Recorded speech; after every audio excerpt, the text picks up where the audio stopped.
Assalamualaikum warahmatullahi wabarakatuh. Perkenalkan nama saya Suzy Kurniawan. Kami dari perwakilan kelompok 2 yang beranggotakan saya sendiri Suzy Kurniawan, lalu ada Muhammad Iqbal, Nurul Huda, dan Dara Septia. Kami akan menjelaskan tentang sistem endokrin.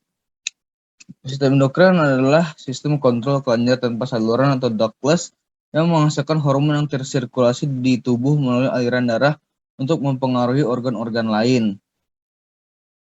Kelenjar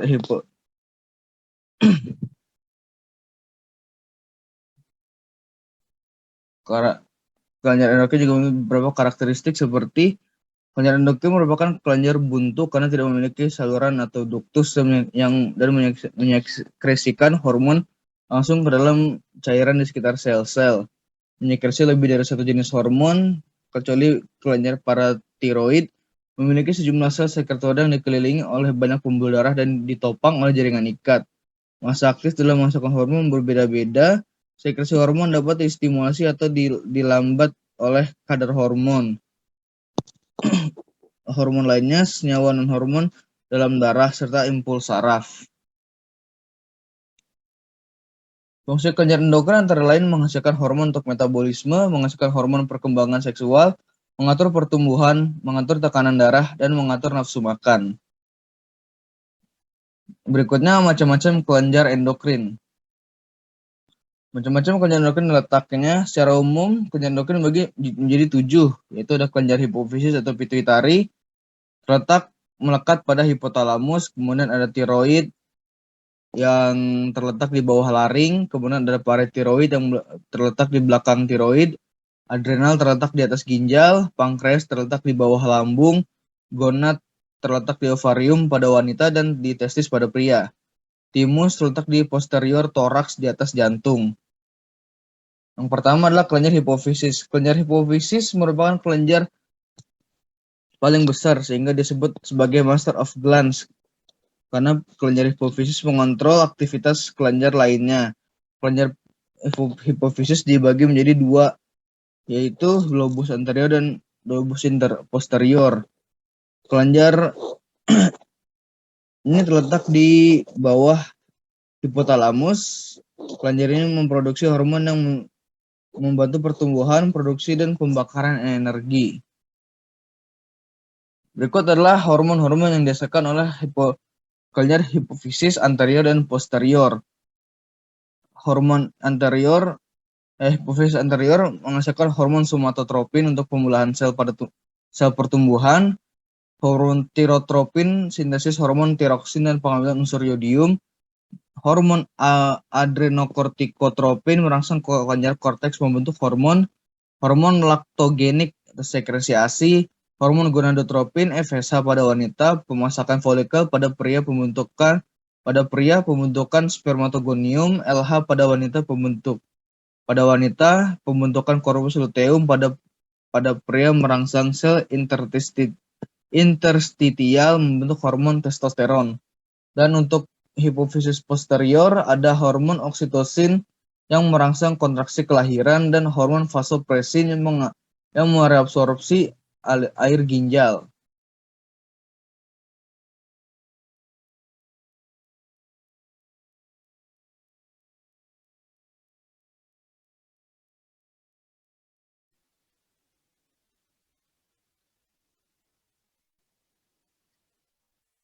Baiklah, selanjutnya masuk ke pembahasan kelenjar tiroid dan paratiroid. Boleh di next.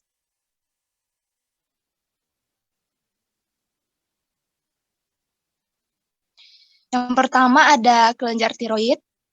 Kelenjar tiroid merupakan kelenjar endokrin yang berdiameter sekitar 5 cm dan terletak di kedua sisi trakea. Kelenjar ini terdiri atas 2 lateral lobus. Pada manusia, berat kedua lobus sekitar 25 mg.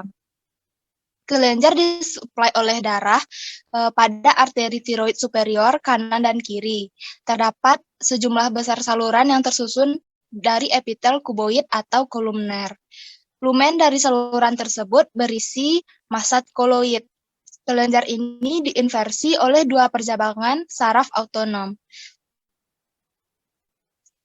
Kelenjar tiroid ini menghasilkan hormon tiroid yang mengendalikan kecepatan metabolisme tubuh. Hormon tiroid mempengaruhi kecepatan metabolisme tubuh melalui dua cara. Yang pertama, ada merangsang hampir setiap jaringan tubuh untuk menghasilkan protein. Yang kedua, meningkatkan jumlah oksigen yang digunakan oleh sel. Atas pengaruh hormon tiroid yang dihasilkan, maka untuk dari itu fungsi dari hormon tiroksin adalah mengatur pertukaran zat metabolisme tubuh dan mengatur pertumbuhan. Fungsi dari kelenjar tiroid ini sendiri antara lain yang pertama, tiroksin esensial untuk pertumbuhan normal tubuh, pematangan tulang, dan perkembangan mental. Yang kedua ada menginduksi proses oksidasi. Yang ketiga ada mengatur penggunaan oksidasi di sel-sel tubuh kecuali otak, testis, uterus, limfa, dan nodus limfatikus. Yang keempat ada mengatur karbon dioksida. Yang kelima ada metabolik dalam hati, pengaturan susunan kimia dalam jaringan. Yang keenam ada tiroksin meningkatkan basal metabolic rate. Yang ketujuh, tiroksin akan meningkatkan sintesis protein dan membantu regulasi metabolisme lipid dan menstimulasi sintesis kolesterol. Yang kedelapan, hormon tiroksin mempengaruhi cardiac output. Jika hormon turun kadarnya, maka detak jantung juga akan menurun. Yang kesembilan, tiroksin akan meningkatkan laju penyerapan glukosa dari saluran pencernaan. Selanjutnya ada regulasi tiroid. Boleh di next.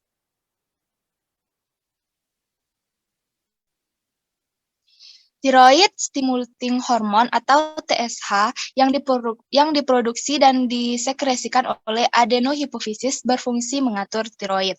TSH merangsang kelenjar tiroid dan memacu laju sekresi hormon tiroid dalam darah. Peningkatan aktivitas disertai dengan bertambahnya ukuran kelenjar tiroid. Sekresi trigobulin yang semakin cepat, adanya perubahan trigobulin menjadi hormon tiroid menjadi lebih cepat dan pada akhirnya kadar hormon tiroid yang disekresikan juga akan semakin meningkat. Sebaliknya, dalam keadaan kadar hormon tiroid dalam darah yang turun, produksi TSH akan meningkat dan berimbas pada iodotrioni yang banyak disekresikan hingga kondisi TSH dan tiroid seimbang. Regulasi sekresi antara tiroid dan TSH juga dilakukan dalam 4 mekanisme umpan balik. Yang pertama, terdapat 4 macam substansi yang disekresikan kelenjar tiroid, yaitu tiroksin. Ada 3, 5, dan 3 triodotrioksin, dan lain sebagainya. Hormon 353 triodoksin merupakan hormon yang paling aktif serta 5 kali lebih kuat dibandingkan tiroksin hormon T3 dan T4. Berfungsi memacu metabolisme zat, meningkatkan katabolisme protein serta lemak, memacu sekresi hormon pertumbuhan. Produksi panas juga akan ditingkatkan dengan semakin naiknya produksi T3 dan T4. Di samping itu, perkembangan sel-sel saraf dipengaruhi oleh keadaan hormon T3 dan T4.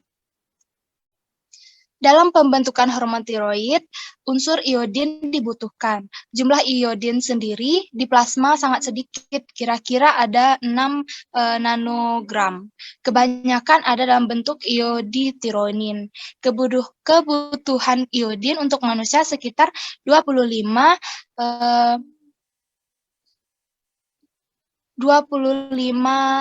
gram per hari. Pada umumnya, unsur iodin ini terakumulasi di kelenjar tiroid. Di dalam kelenjar tiroid, trigobulin yang telah terbentuk akan dihidrolisis oleh enzim proteolitik dan hormon tiroid dibebaskan ke dalam aliran darah dalam jumlah sekitar 300 nanogram per hari.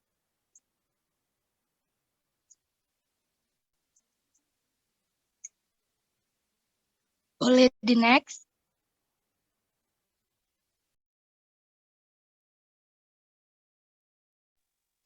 Selanjutnya ada kelenjar paratiroid. Kelenjar paratiroid terdapat di bagian dorsal kelenjar tiroid. Kelenjar ini menempel pada bagian anterior serta posterior di kedua lobus kelenjar tiroid.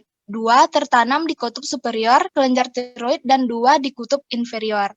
Kelenjar ini mempunyai ukuran panjang sekitar 6 mm, lebar 3 mm, dan ketebalan 2 mm. Kelenjar paratiroid ini tersusun sebagian besar oleh 2 macam sel, yaitu Schiff cell dan occipil cell. Dari kedua macam sel tersebut, Schiff cell merupakan populasi sel terbesar di kelenjar paratiroid. Secara umum, hormon ini memproduksi parathormon atau PTH yang berperan dalam metabolisme kalsium dalam tubuh. Apabila sekresi hormon itu meningkat, maka kadar kalsium dalam darah meningkat dan dapat menyebabkan pengendapan kalsium di dalam ginjal. Sebaliknya, jika kadar parathormon dalam tubuh menurun, maka menyebabkan kejang pada otot. Adapun fungsi spesifik dari parathormon yaitu meningkatkan kadar kalsium di dalam darah dengan melepaskan kalsium dari tulang, menaikkan penyerapan atau absorpsi kalsium dari makanan dalam usus. Yang ketiga ada meningkatkan penyerapan kembali atau reabsorpsi kalsium di dalam tubulus ginjal.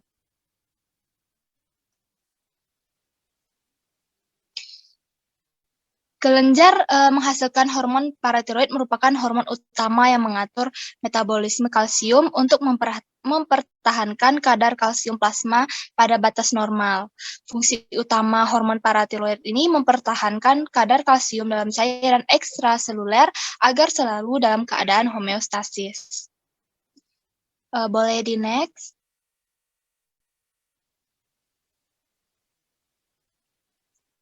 Selanjutnya ada regulasi hormon paratiroid.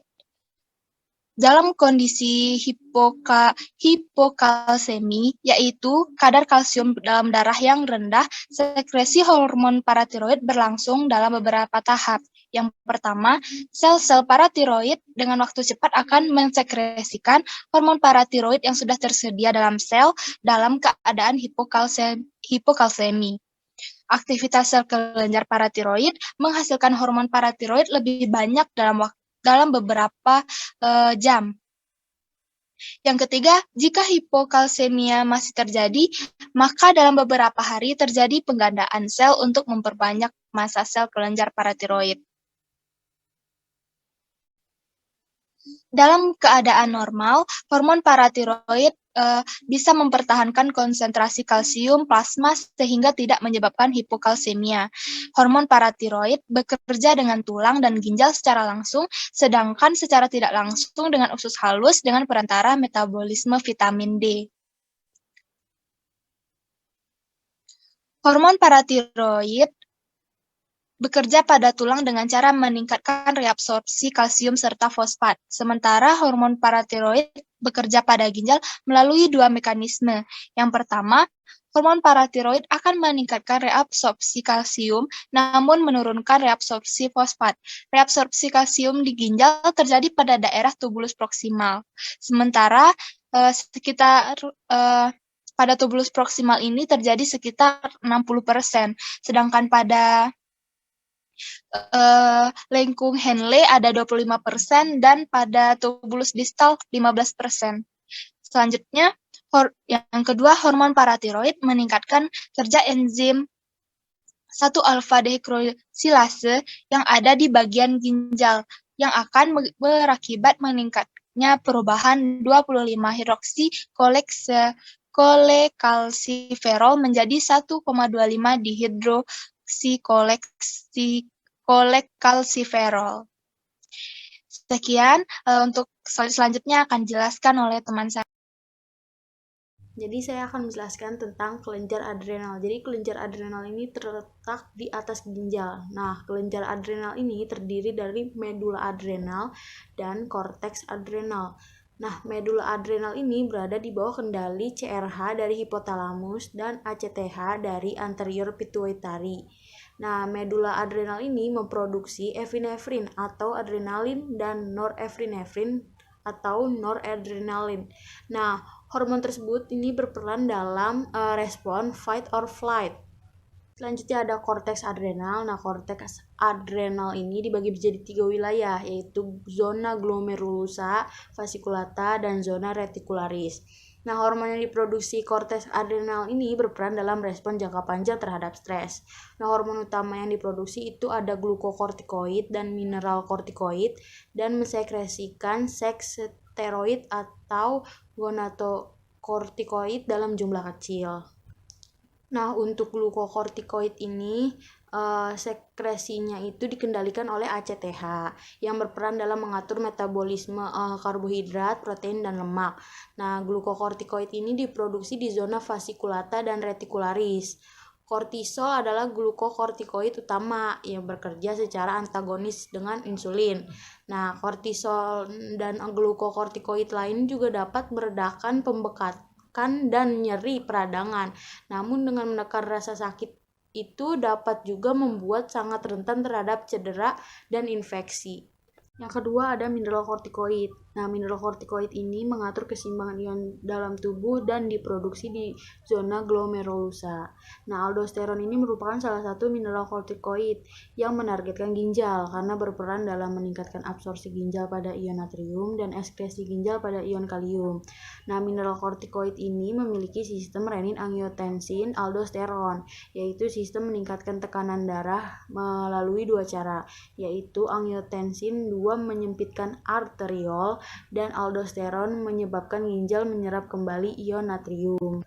Selanjutnya yang ketiga ada gonadokortikoid. Nah, gonadokortikoid ini disekresikan dalam jumlah kecil dari zona fasciculata dan reticularis.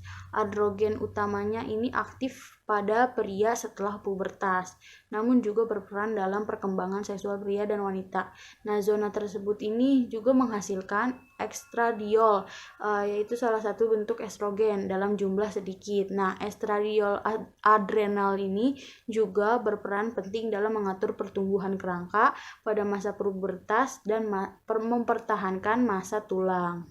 Selanjutnya ada gambar regulasi adrenal. Nah, pada medula adrenal ini saat adanya stres, hipotalamus akan mengirimkan sinyal melalui spinal cord menuju medula adrenal. Lalu medula adrenal akan mensekresikan epinefrin dan norepinefrin.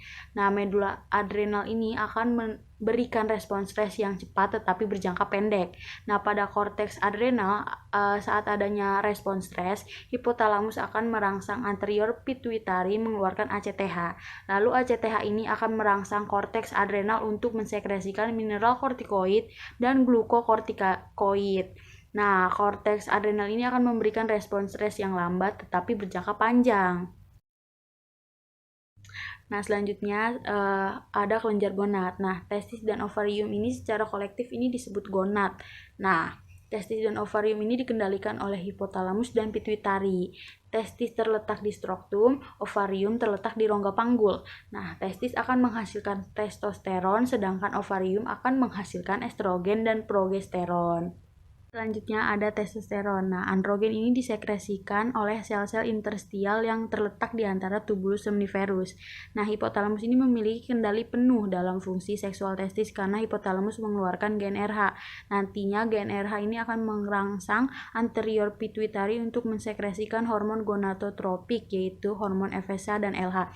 Hormon FSH dan LH ini tidak hanya pada wanita, namun juga pada pria. Nah, pada pria, FSH ini meningkatkan produksi sperma di tubulus seminiferus, sedangkan LH mengontrol produksi testosteron oleh sel-sel interstial. Nah, testosteron ini akan merangsang pertumbuhan penis dan testis dan menyokong pertumbuhan seks sekunder yang berkembang selama masa pubertas. Nah, testosteron ini bertanggung jawab dalam kekuatan otot dan memiliki efek samping yaitu kebotakan. Nah, kebotakan juga terdapat terjadi pada wanita, namun lebih sering pada pria karena hormon testosteron tersebut. Gambar di samping merupakan gambar regulasi dari kelenjar testis. Nah, hipotalamus akan menghasilkan GnRH, lalu GnRH ini akan merangsang pituitari untuk mengeluarkan hormon gonadotropik yaitu FSH dan LH. Nantinya FSH akan merangsang produksi sperma dan LH akan merangsang produksi testosteron. Lalu testosteron dan inhibin akan memberikan feedback negatif ke hipotalamus dan anterior pituitari.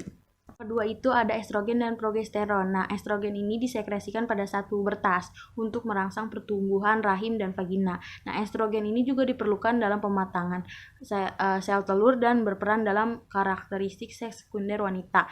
Nah, estrogen dan progesteron ini diperlukan untuk perkembangan payudara dan pengaturan siklus rahim termasuk menstruasi.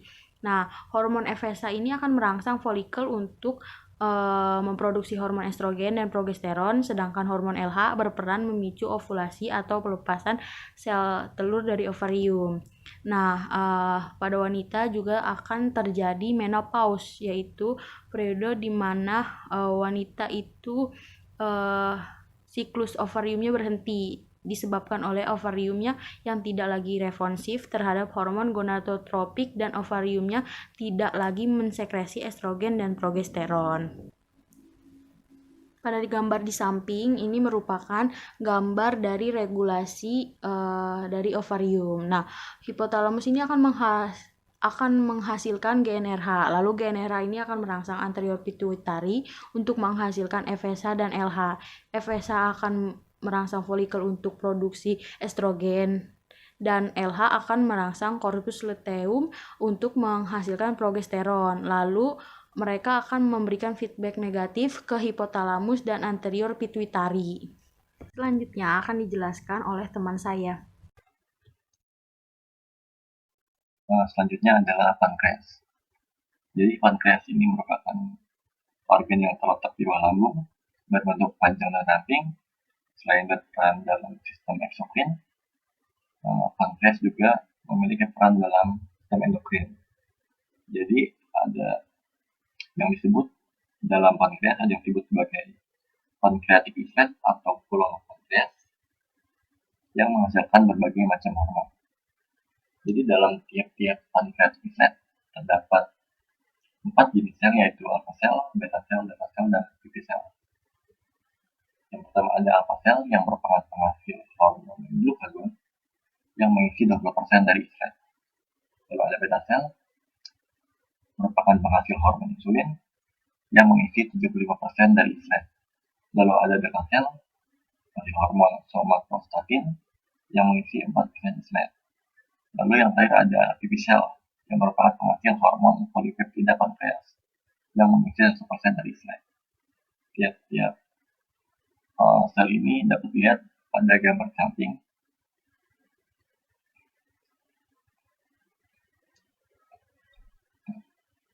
Lalu selanjutnya ada macam-macam hormon yang disebutkan tadi serta perannya. Yang pertama ada hormon insulin yang berperan dalam menurunkan kadar glukosa dalam darah. Lalu selanjutnya ada glukagon yang disebut sel alfa berperan meningkatkan kadar glukosa dalam darah. Lalu ada somatostatin yang berperan menghambat pelepasan insulin dan glukagon. Lalu yang terakhir ada polipeptida pankreas yang memiliki peran dalam mengontrol nafsu makan. Nah, jadi si insulin dan glukagon itu memiliki peran dalam regulasi kadar gula darah. Jadi seperti yang sebelumnya tadi, peran dari insulin adalah untuk menentukan kadar glukosa dalam darah. Jadi ketika gula dalam darah tinggi, beta sel akan menghasilkan insulin, akan merilis insulin yang selanjutnya akan memberikan 3 efek berikut. Yang pertama, efek dari insulin ini adalah akan men-trigger atau merangsang sel-sel dalam tubuh untuk mengambil glukosa dari dalam darah dan digunakan untuk respirasi sel. Lalu si insulin ini juga memiliki efek untuk menghambat glikogenolisis. Jadi si glukosa ini akan disingkirkan dari darah yang selanjutnya akan disimpan sebagai glikogen di dalam hati. Lalu selanjutnya insulin juga menghambat gluconeogenesis. Jadi di retikuloneuroplasmik asam amino dan glikol bebas tidak akan dikonversikan menjadi glukosa, sehingga ketiga efek tersebut akan berpengaruh pada konsentrasi gula darah. Jadi karena hal tersebut gula darah menjadi menurun dan kondisi stabil atau homeostatis dapat tercapai. Lalu ada hormon glukagon yang berperan dalam meningkatkan kadar gula darah. Jadi ketika kadar gula darah rendah, alpha sel dari pankreas akan menghasilkan glukagon. Nah, glukagon ini akan memberikan efek sebagai berikut, yaitu akan menghambat sel-sel dalam tubuh dalam pengambilan glukosa dari darah. Lalu efek selanjutnya adalah menstimulasi glycogenolysis. Jadi glikogen dari hati akan terpecah menjadi glukosa, lalu akan disebarkan ke dalam darah. Lalu efek yang selanjutnya adalah menstimulasi gluconeogenesis. Jadi asam amino dan glikol bebas akan dikonversikan menjadi glukosa di retikuloneuroplasmik dan kemudian selanjutnya akan disebarkan ke dalam darah. Dan karena efek yang seperti tadi, konsentrasi gula darah akan meningkat, lalu keadaan stabil homeostatis akan tercapai.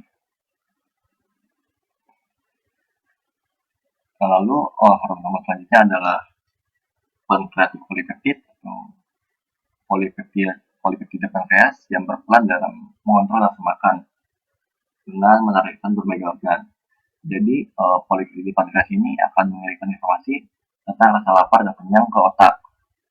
Hormon ini akan disekresikan ketika setelah kita makan, atau akan lebih banyak disekresikan lagi ketika kita berpuasa misalnya.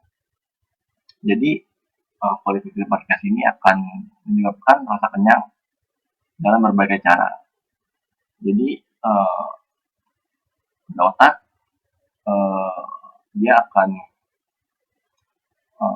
mengurangi rasa nafsu makan, dan juga pada sistem pencernaan akan menurunkan laju pergerakan makanan. Jadi hal ini dapat menyebabkan rasa kenyang bertahan lebih lama. Lalu hormon selanjutnya adalah somatostatin yang dikenal juga dengan nama growth hormone inhibiting factor atau somatotropin release inhibiting factor, yang merupakan hormon peptida yang mengatur sistem endokrin.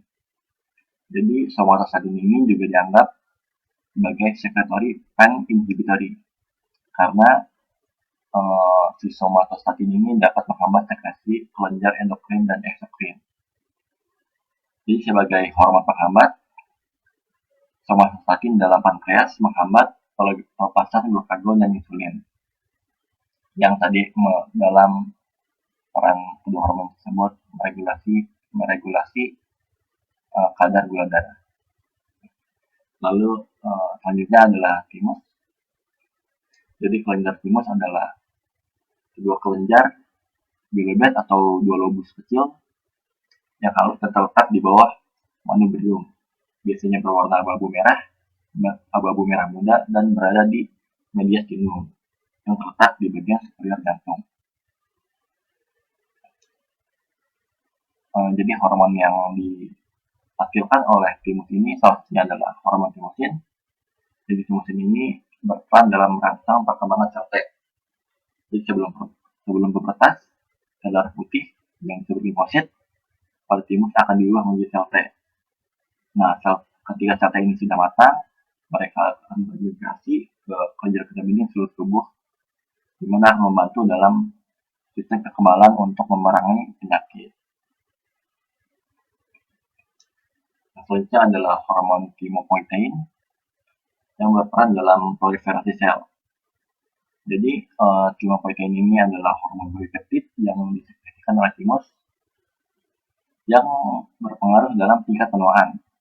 Jadi timopoietin ini mempengaruhi kapasitas tubuh untuk mempertahankan fungsi awal ginjal dalam segala hal, mulai dari sel kulit hingga sel otak. Hal ini menyebabkan ketika timopoietin berkurang dalam aliran darah akan membahayakan sistem kekebalan kulit dan kemampuannya untuk menggantikan dan mereproduksi sel-sel yang sudah tua. Jadi dalam kulit, timopoietin ini merangsang pertumbuhan dan diferensiasi dari keratin.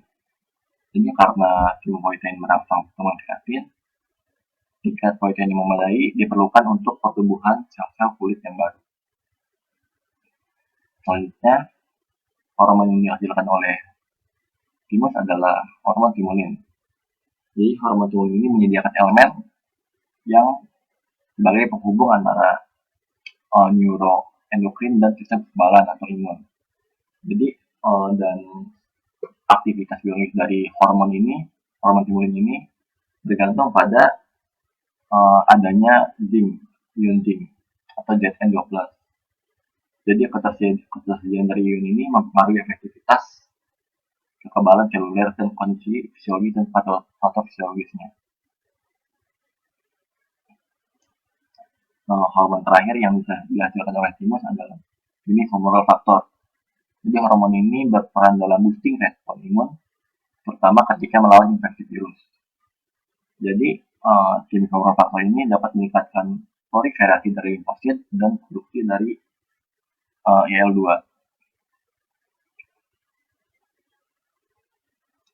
Sekian, terima kasih.